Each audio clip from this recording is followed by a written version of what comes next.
a gente então finalizar Idade Média, lembremos de uma coisa. Idade Média, tá? Funciona assim, ó. Dentro da Idade Média, nós vimos então já bizantino, certo? Com aquela Nossa Senhora Cabeção, Jesus Cristo. Isso. Pescoço quebrado. Depois a gente viu o românico, e é legal a gente lembrar dos afrescos e também da Torre de Pisa, né, tortinha. E agora a gente vai terminar com o gótico. Vamos entender primeiro por que desse nome, tá? Bizantino, Bizâncio, era lá. Românico, porque a gente está falando de Roma, capital do Império Romano no Ocidente. E agora a gente vai falar do gótico. Por que gótico chama gótico? Porque é o seguinte, ó. Pensa que o movimento, quando ele não recebe o nome no momento que ele acontece, tá? Tanto que um exemplo do que a gente tem hoje, alguns movimentos já nascem com nome, tá? Mas outros não. Os filhos, né, de vocês, provavelmente, para dizer que é porque eles são mais... vai passar mais tempo ainda, tá? Eles vão estudar esse momento que a gente está vivendo com um nome.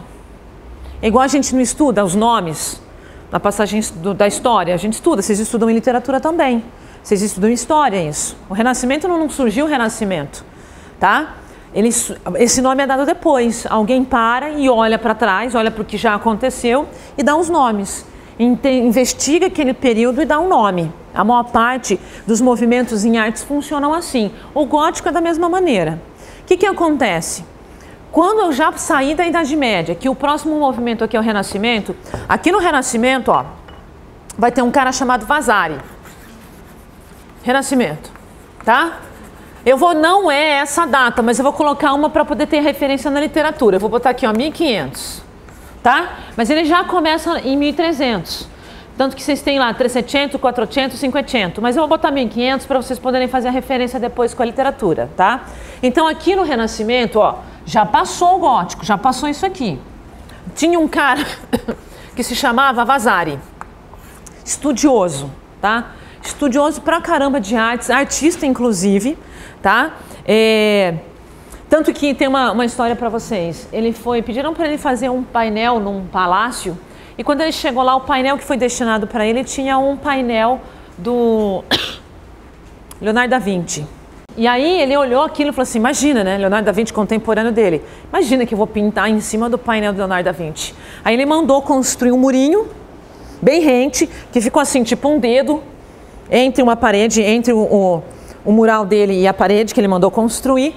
E aí, então, ele fez um painel, tá? Por que eu sei disso? Porque eles descobriram, há alguns anos, né, que existia esse painel atrás do painel do Vasari, tá? Ou seja, era um cara que respeita, né, o contemporâneo, respeita a arte e é um cara estudioso da arte. Então, o Vasari está aqui, ó, no Renascimento. Aí ele olhou lá para trás, ele viu as igrejas góticas, ele viu toda a decoração gótica. Aí ele olhou para aquilo e falou assim, mas não tinha nome gótico, tá? Ele olhou para aquilo e falou assim, nossa, mas é muito feio. Mas é muito medonho isso. Isso é muito trash, isso é muito podre. Para ele não colocar o nome assim, ó, arte podre, que não ia ficar interessante, ele deu um nome pejorativo também para a época, que é gótico. Por que é pejorativo? Porque gótico vem dos povos godos. Vocês devem ter estudado em algum momento visigodos, godos. Tem vários godos. Que eles são os povos bárbaros, que estavam fora de Roma, fora, né, da ideia de civilização. Tá? Aquela ideia meio viking, tá? Não é viking, mas consegue entender aquela coisa, come a carne, dá uns tabef na mulher, tudo bem? É essa a ideia, tá? Não, isso não é ogro, que é ogro também, mas é essa ideia, tá? Então ele pensou assim, quem fez isso só pode ter sido alguém que fez alguma coisa muito feia, porque para ele, para o contexto de Renascimento, o que tinha aqui era muito feio, tá? Mas é lógico, gente, que eu tenho que entender que é o ponto de vista de uma pessoa. É igual quando você vai para uma festa de casamento, meninas, e aí você chega lá e você está com o seu tubinho liso, pouquíssima coisa, pouco detalhe, tem um negócio aqui, né, uma manguinha assim, simples, uma super biju, você tá um espetáculo, né? Consegue entender? Aí quando você olha assim, a madrinha do lado, ela tá com uma manga, né, que você tem que fazer assim para enxergar ela, sabe assim? É uma manga, faz... Isso. Aí tem uma coisa que desce com bola, assim, sabe? Aí tem aquele laço. desse tamanho que ela bate nas pessoas quando ela gira, sabe? Aquele cabelo, né? Consegue entender? Então são referências completamente diferentes, né? Então para mim, o bonito é o menos, né? É o simples. Para o outro, o bonito é cheio de detalhe. É essa diferença. Como quem olhou para o gótico foi esse, que acreditava no simples, ele deu um nome pejorativo. Hoje não é mais pejorativo, tá, gente? Mas na época foi dado como pejorativo esse nome, certo? E aí vocês vão julgar se isso é bonito, se isso é feio, como é que vocês pensam isso, tá? Bom, a gente continua, né, como a gente já viu nas outras aulas, aqui no românico, né, a minha igreja em formato de cruz, mas agora o que vai marcar o gótico vai ser justamente rosáceas e os vitrais, tá? Essa é a característica maior do gótico, rosáceas e vitrais, tudo bem? Por que desenvolvimento das cidades? Eu também vou conseguir ter essas melhorias estruturais aqui por conta de eu ter dinheiro, porque lembrem, vamos terminar a Idade Média. Durante toda a Idade Média, eu tenho o feudalismo, não é o feudalismo? Sim, a gente ia então de feudo em feudo, tinham lá os trovadores, vocês devem ter visto trovadorismo na literatura, parará. O que acontece depois? Esses feudos vão começando a se transformar em burgos, não é essa palavra que vocês aprendem? Porque daí vai surgir a burguesia, que vai depender do comércio, sim? Tá? Estou retomando umas coisas de história para vocês poderem compreender. É nesse contexto dessas cidades é que eu tenho a arquitetura gótica. Tá? Por que ela é toda elaborada? Porque ela é toda cheia de detalhe e de inovações arquitetônicas. Porque agora eu tenho dinheiro. Eu tenho comerciantes investindo na igreja, porque é sempre interessante ter a igreja do nosso lado. Certo? Aqui nesse momento. Não é? É só vocês pensarem na questão de status que está para o comerciante, se ele vai lá e dá um dinheiro e compra o sino da igreja. Tá? Então isso dá status, então a gente vai encontrar isso aqui. Então bora olhar algumas coisas, tá? A gente tem a abadia de Saint-Denis, mas eu vou direto para aquilo que realmente quero que vocês gravem, tá? A gente vai falar desse arco gótico já. E essa igreja, né, é uma Notre-Dame, temos duas em Paris, mas essa é uma das mais interessantes. E tem perdão, nós temos duas na França, mais importantes, chamadas Notre-Dame. Nossa Senhora, essa é de Chartres e a nossa outra que é de Paris mesmo. O que eu quero que vocês vejam é isso, ó. Isto é rosácea, isto é vitral, e agora eu tenho as torres que apontam para o céu. Lá no românico, eu entrava na igreja e eu tinha essa cúpula redonda, se bem que eu também tenho essa cúpula redonda, mas a ideia era de que eu estou no céu, certo? Agora não, agora tudo na igreja gótica aponta para o céu. Certo? Inclusive as esculturas vão ser mais compridas, tá?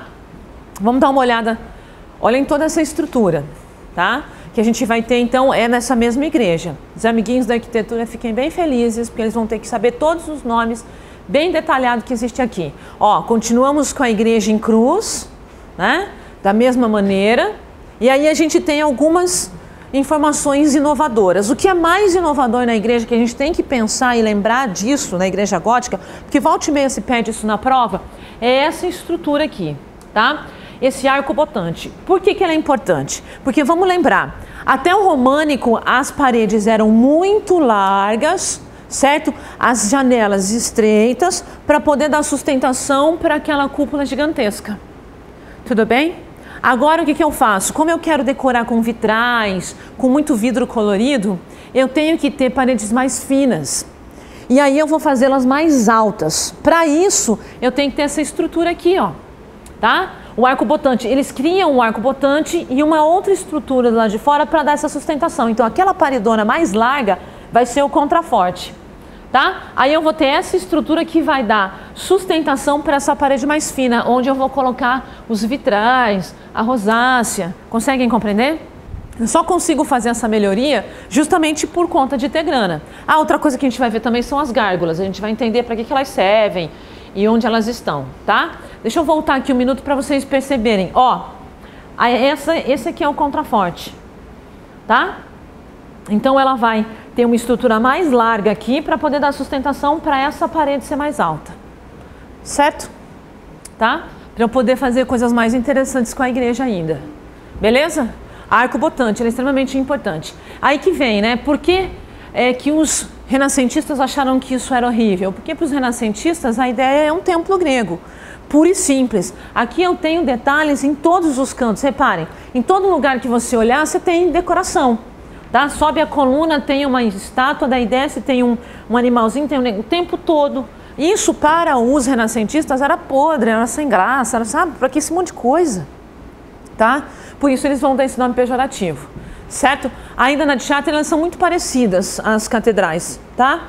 E aí a gente tem a Notre Dame de Paris, que é a do Corcunda de Notre Dame, que vocês devem ter visto o filme, se não viram, vejam. E eu chorei desgraçadamente pelo que fazem com o Corcunda, tá? E eu nunca tinha visto a versão da Disney, e aí eu assisti da Disney, que é a coisa mais linda. Pensa na pessoa chorando, tá? Desesperadamente. Ela não tem na fachada as duas torres lá para cima, ó. Elas param aqui. E é interessante parar para pensar sobre isso. Eu já busquei um monte de informação, dizem que até na planta ela estava, já sem essa ideia das torres. E aí alguns dizem, porque você não tem essa confirmação, alguns dizem que era porque não tinham dinheiro, começaram a construir, não tinham mais dinheiro, outros é que não era mesmo, tá? Então ela não tem essa, né, essa torre lá na fachada, mas nas laterais ela tem as torres, ó, estão vendo que aqui tem uma esculturinha? É louco, né? Você imagina que lá em cima na torre, depois de tudo, tem uma escultura. Isso é gótico. De novo, a estrutura da rosácea e a estrutura dos vitrais. Caso vocês forem procurar na internet mais modelos de rosáceas, eu vou mostrar aqui. Por favor, coloquem rosácea artes, tá? Porque se vocês colocarem só rosácea, vai aparecer uma doença de pele, assim, é uma bolotinha vermelha que normalmente acontece no inverno, tá? É uma pereba, tá? Para ficar assim bonito, eu falo uma bolotinha, mas é uma pereba, tá? É uma micose. Lembra de micose, lembra de dedo, sabe? Dedo, fungo. Bora lá. Tá ali, ó. Aí a gente tem o arco gótico, que também vai ser a outra grande, né, grande desenvolvimento que a gente vai ter dentro do gótico. Então a gente tem o arco botante e a gente tem isso aqui, ó. Ele é um biquinho, tá? Então a gente tem o arco que eles vão chamar de gótico, tá? Arco gótico ou ogival. Tá? Para a gente poder fazer a contraposição com o que a gente já viu, que é esse aqui inteiro, esse então vai se chamar arco pleno ou romano. E aí só mais um, a gente não estuda porque tem um pouco de influência lá no bizantino, mas é muito pouco, que é o arco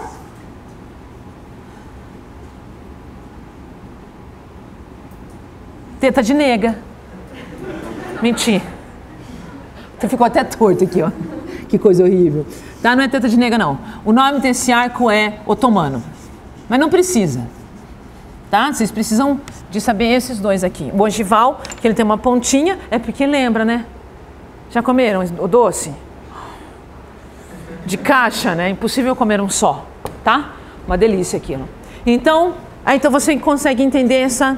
E essa pontinha, gente, também, por incrível que pareça, também vai facilitar eu fazer as paredes mais altas ainda, tá? Então, toda inovação arquitetônica no gótico é para privilegiar a altura das igrejas, certo?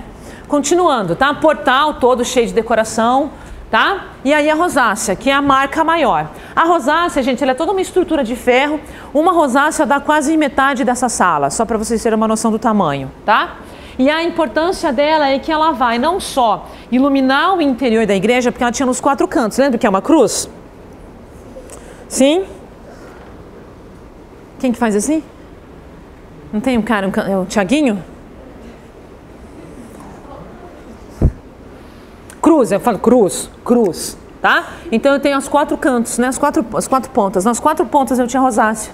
Então o que acontecia? O sol, conforme ele passava, então iluminava dentro da igreja, tá? Então toda essa estrutura de ferro, ela tem o vidro colorido, que já é feito manualmente, tá? E aí eu vou encaixando esse vidro e vou fechando isso com maçarico para fechar com ferro, tá? Diferente hoje a gente tem uma massinha, vocês já viram como que você cola o vidro na estrutura? Tem uma massinha, não tem?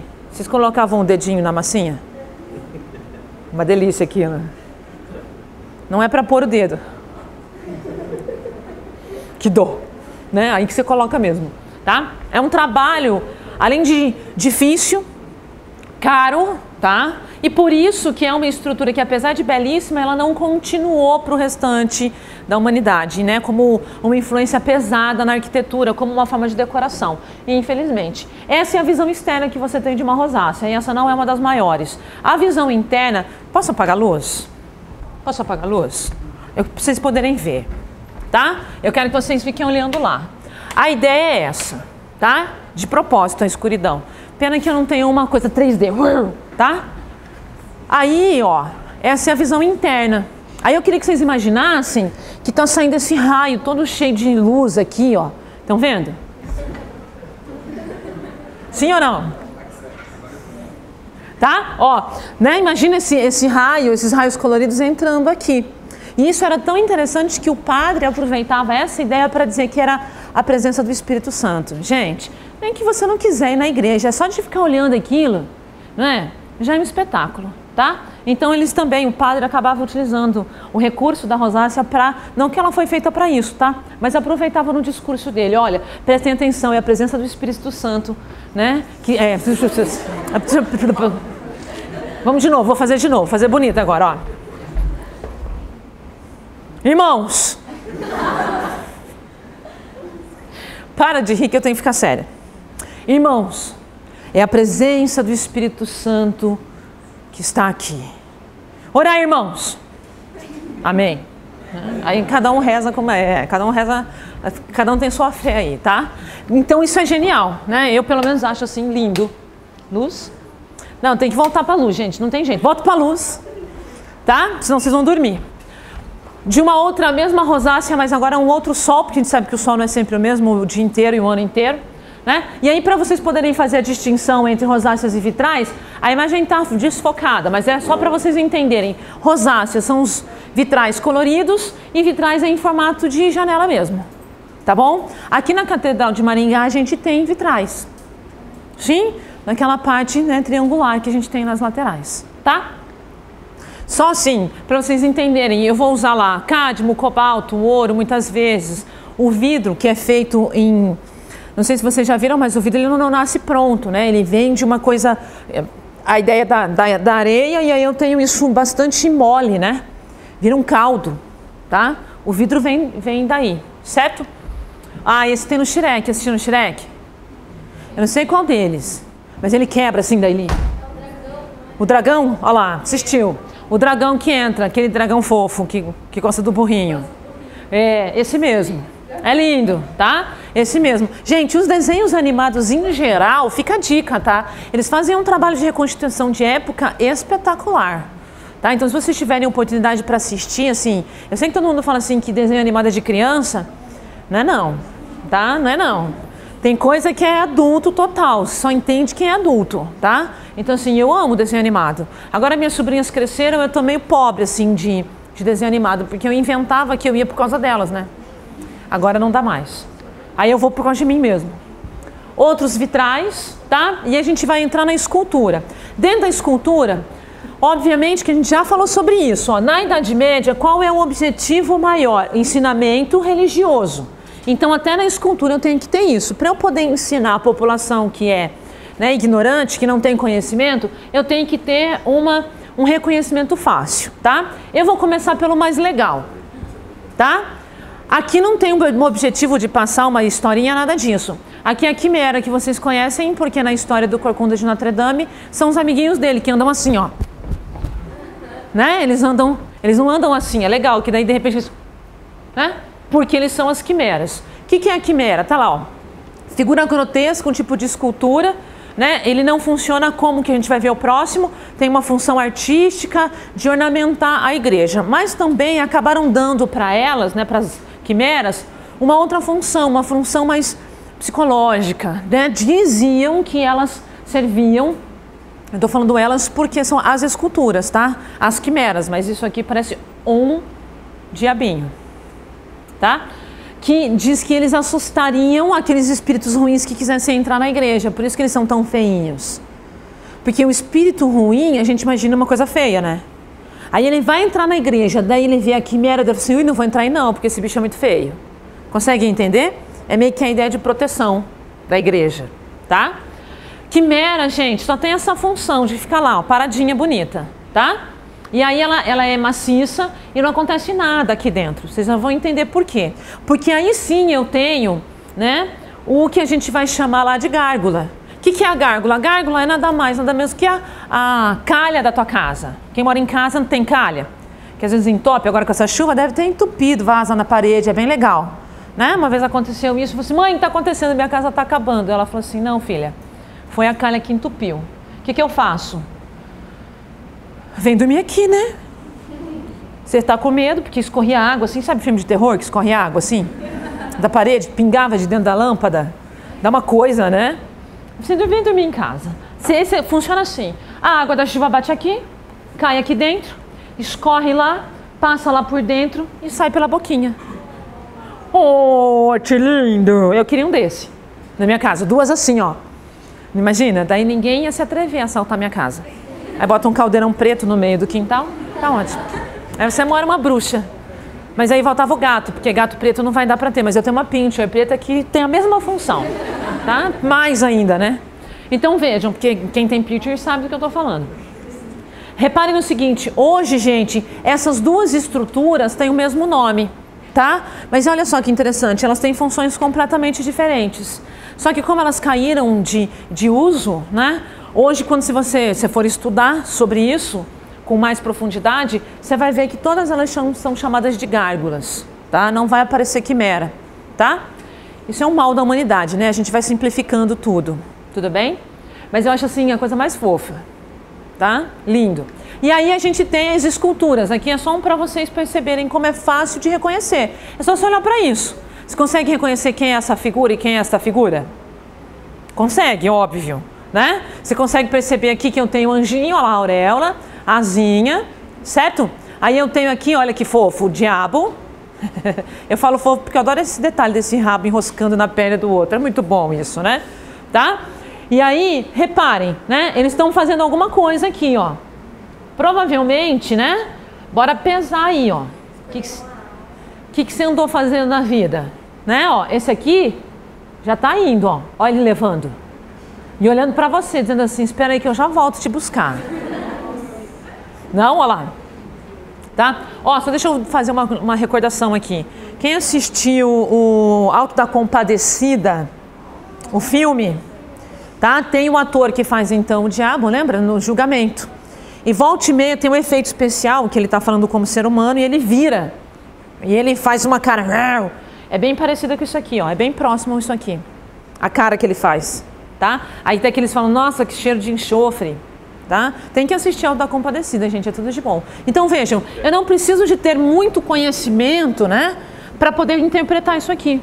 Eu já entendo. Era essa a ideia das esculturas no gótico. Tudo bem? Tranquilo? Tem mais umas aqui para vocês verem, ó. Tá vendo? Elas são mais compridas, né? Elas são mais, né? Tem uma coisa de longevidade, de apontar para cima, né? Apontar lá sempre para cima, o tempo todo, tá? Ó, aqui também, que interessante. E aí, olhem quantos detalhes, gente. Presta atenção, aqui que eu tenho um bichinho, tenho outro, aqui outro, aqui tem um homem olhando, aqui tem outro, estão vendo? Então, além de eu ter as esculturas em si, é só entrada para uma porta, ó. Os signos, tá? Então, eu tenho, assim, muita decoração no gótico, tá? Que é muito legal. Aí a gente chega numa coisa muito genial, que eu acho, pelo menos. Porque todo mundo já fez isso na vida. Tá? As iluminuras. O que é isso? Eu vou lá, chego lá no mosteiro e falo assim, seu monge, eu queria uma iluminura. Pois não, como você queria? Ah, não, eu vou deixar para você mesmo fazer para mim do jeito que você achar mais interessante, tá? Ah, então tá bom. O que esse monge que vivia lá dentro do mosteiro ia fazer? Ia pegar uma passagem bíblica, tá? Ia transcrever essa passagem bíblica nessa pele de cordeiro. Lógico, gente, que o cordeiro já está morto, já arrancaram a pele, já trataram, tá, a pele, tá? Imagina, vai escrevendo o cordeiro... Tá? É porque uma vez perguntaram, o cordeiro vivo? Aí eu fico com essas coisas na cabeça. Não, né? Aí eles vão transcrever esse pedaço, né, esse versículo, tá? E vão ilustrar isso. Tanto a letra inicial, ou como fazer uma passagem mesmo, um desenhinho. Tá? Por que eu falo que todo mundo já fez isso? Porque todo mundo já começou o caderno e a professora mandou fazer a abertura do caderno. Não é? A gente não faz abertura, fazia, né? Abertura do caderno. Primeiro bimestre. Pelo menos o B a gente fazia bem bonito, assim, né? Escrevia o nome da gente, cheio de coisinha, tá? É essa a ideia. Por que que eles são, então, copistas? Porque eles fazem esse processo de copiar da Bíblia uma passagem, tá? Também são artistas por quê? Porque eles vão ilustrar, eles vão desenhar isso, tá? Por que caráter individualista? Porque cada monge tinha liberdade de fazer o seu desenho, desenha do seu jeito.